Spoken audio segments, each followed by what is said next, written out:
The political history of resistance shows that resistance only succeeds if we know what we are fighting against. Over the course of time, power changes, and with that change of power, resistance must change along with it. And if we don't, our modes of resistance will fail and cease to work. It is only with adaptability that we can succeed. In history, this process of changing Foucault describes as violence becoming less and less violent. In turn, the means of power focuses more towards control. And even though power is getting less violent and grueling, it doesn't mean we are further emancipating ourselves. It is very similar but also different. Through the readings of Foucault's The Body of the Condemned and the Means of Correct Training, in some aspects of panopticism, he specifically studies punishment in that it exposes the inner workings of domination, specifically how changes in punishment reflect changes in power functions. First, he brings in examples from the 1800s where power is centralized and stems from the sovereign, in that the sovereign exerts power strictly over the body of the condemned, in a vulgar manner compared to the punishment system we see today. I mean, something our society cannot even think of. The actions taken on the body were an extreme display of sovereign punishment and power. The main form it came in were public executions, and a level of theater belonging in the punishment. People were raised on scaffolding and mutilated for all to see. The body became a muscle of political power for the sovereign to flex. However, this process of public spectacle came major drawbacks. The crowd witnessing the murder often created feelings of pity and sympathy for the victim. Anger, instead of being geared toward the criminal, was inverted toward the authority itself, most of the time being the executioner. With this first diagnosis of oppression, Foucault shows the concentrated power of the sovereign. We see the resistance start to form in its direct attention toward the ruler. Revolt becomes imaginable with the upset of people toward specifically these executions. Resistance follows the location of power, and during that time it was the sovereign who held it. These spectacles that were intended to instill fear and terror in the people watching them became instigators of disorder.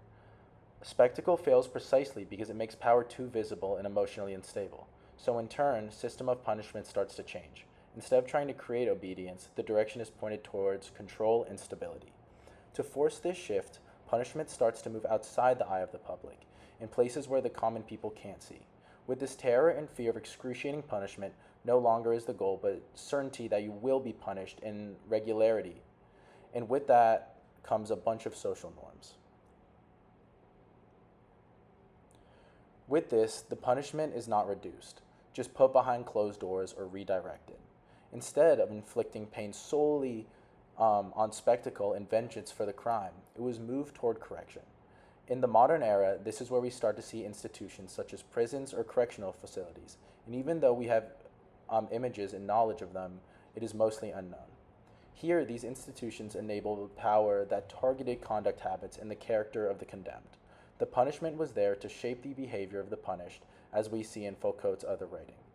Panopticism, where there is a constant monitoring of your every move. We see here that the soul has begun to be targeted, not the body. And for some institutions, such as prisons and schools, which to Foucault are the modern diagnosis of oppression, the power once seen in the theatric displays of public execution is now a part of our daily life and surrounds us at times that feel inescapable, making domination continuous rather than in small bursts. Another point Foucault brings up is the replacement of the brutish executioner with experts. In the courthouse, the judges have been distanced from the responsibility of the sentencing of the condemned, and instead it has been dispersed through professionals such as doctors or psychologists. Knowledge starts to support the domination, making it hard to refute. Going back to the body and the soul, the political economy of the body starts to be taken into account. Bodies begin to become valued as labor and crucial to the economy instead of a spectacle to be watched. The power and institutions start to invest in the obedience with the goal of producing productive bodies that forward the economy. The institutions specifically prioritize specific disciplines that organize the bodies and to be productive. We see examples like this in the world today, such as prison labor. With little to no pay, prisoners are punished into working, transforming the previous system of bodily destruction into managed productivity. So, as power and oppression seem to have diverged from their old selves, so does the strategy of resistance. Now we face no single ruler or sovereign to point our fingers at, but the problem is around us constantly. The institutions we benefit from have become agents of power and oppression, making it so there is no longer just one enemy. And now, the resistance must now target those same institutions. We cannot overthrow a single ruler or attack a single law since the power has now been dispersed. We have to look at the routines we operate on and even question the binaries that label someone a criminal or not, or who is bad or who is good. So, if the institutions around us are ongoing in our daily lives, the strategy of emancipation Foucault describes must be an ongoing battle in the way we live our lives. It's not a one and done battle with an end goal, but a mindset of how we want to be governed through an ongoing process of victories and losses. And so we see that as we diagnose different ways of oppression, we produce different strategies of ongoing resistance. Effective resistance depends on correctly identifying the form of domination in a given moment. And if we wrongly diagnose the oppression at a certain period of time, it could lead to an incomplete resistance.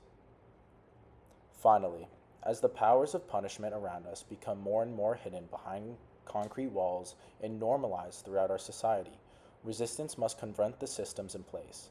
And so, when power no longer announces itself through violence, resistance must learn to recognize and challenge ways we are governed.